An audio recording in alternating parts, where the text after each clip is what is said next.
Hey guys, you probably have heard me talk about this concept of asymmetry, that when you're placing bets, whether it's with where you're going to allocate your attention, your time, energy, and resources today, or whether it's which business project you're going to take on, it's a really important concept. It's something I've spent a lot of time studying and learning from other entrepreneurs, including through the Certified Certainty Advisor program with Nick Peterson and Dan Nicholson and Randy Massengale.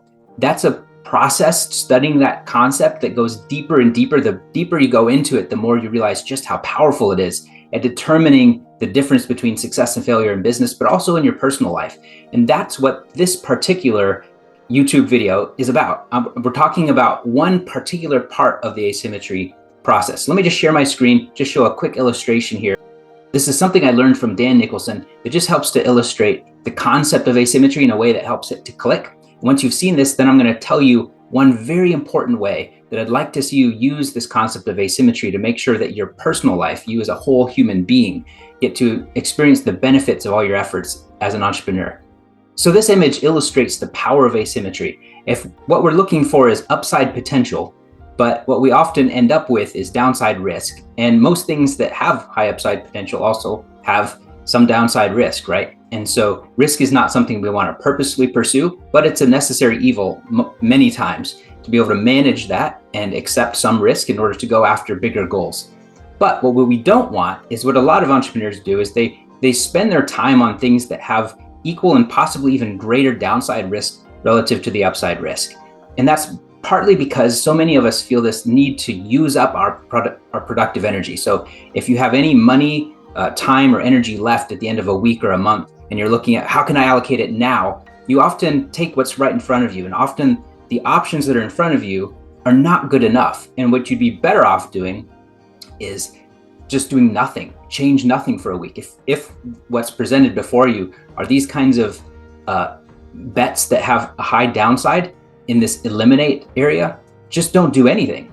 It'd be better if you take a nap. It'd be better if you wait a week and just focus on your family or enjoy your friends. Waiting or generating opportunities proactively for those kinds of scenarios that are in this target zone where we have a really small downside relative to a tremendous upside potential.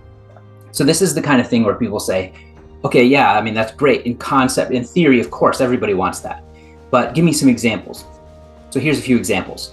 The first one is, instead of hiring your mother-in-law or your best friend to be your operations manager and promising a $180,000 salary, and then discovering that they may not have the skill or you just don't work well together and you have to fire them. And what you've got as a downside to that is potentially losing or damaging a friendship. It would be better if you could hire operations manager type people who are operating as independent contractors for 2-week projects and just do that 6 times. And if one of those people, those individuals, happens to demonstrate unusually high capacity for getting things done and organizing things in a way that clicks with you, then you can offer that person a position. So the upside asymmetry is huge because what you're doing is you're getting projects done anyway. And so that's a win. And then you're finding a person through something similar to what some people call an inbox test, where instead of doing an interview to hire people, you actually just give them an inbox of stuff to sort through and get done. And you do that across 20 different people, and you watch to see how people actually work instead of asking them questions about themselves. And so there's this high upside asymmetry. The upside potential is that you might have the opportunity to hire someone that's perfect for your business. And the downside risk is very low. You're going to spend a little bit more money than you probably would have to get some project done. And so it's a pretty low downside asymmetry. Another example is just in general with business models. I would prefer to see people go into a business model that has what I call a modular aspect to it.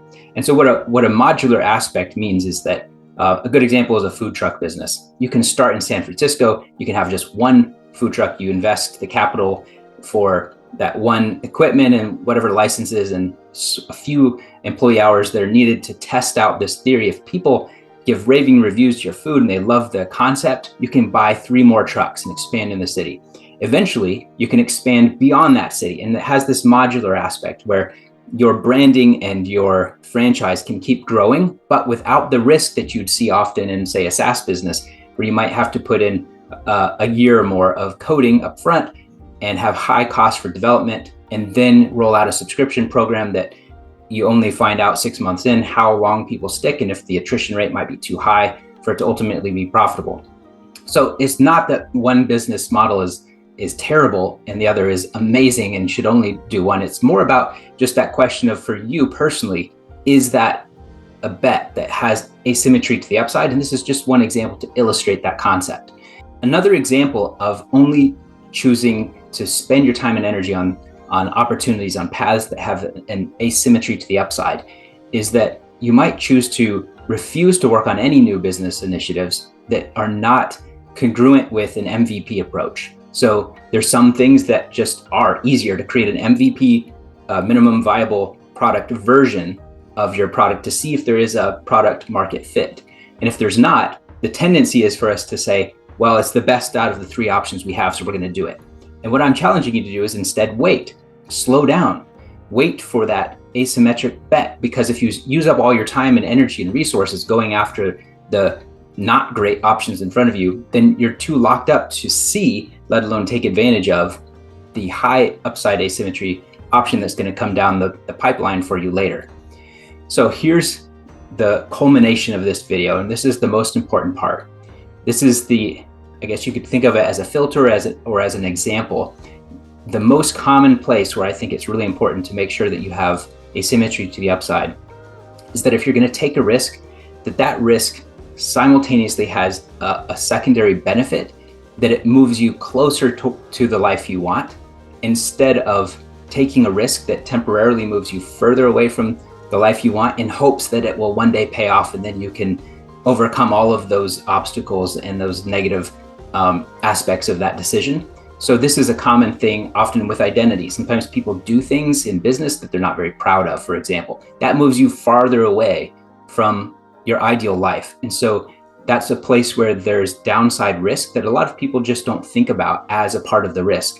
So my challenge to you this week, as an entrepreneur, as a productivity experiment, I challenge you to do less of just grabbing whatever opportunities are in front of you, and to be a more discriminate entrepreneur, to be a more discriminate buyer, so to speak, of the opportunities that come down the pipeline, and hold out for those opportunities that not only is there a small risk and some effort involved financially, but there might be an upside potential that you actually get closer to the life you want.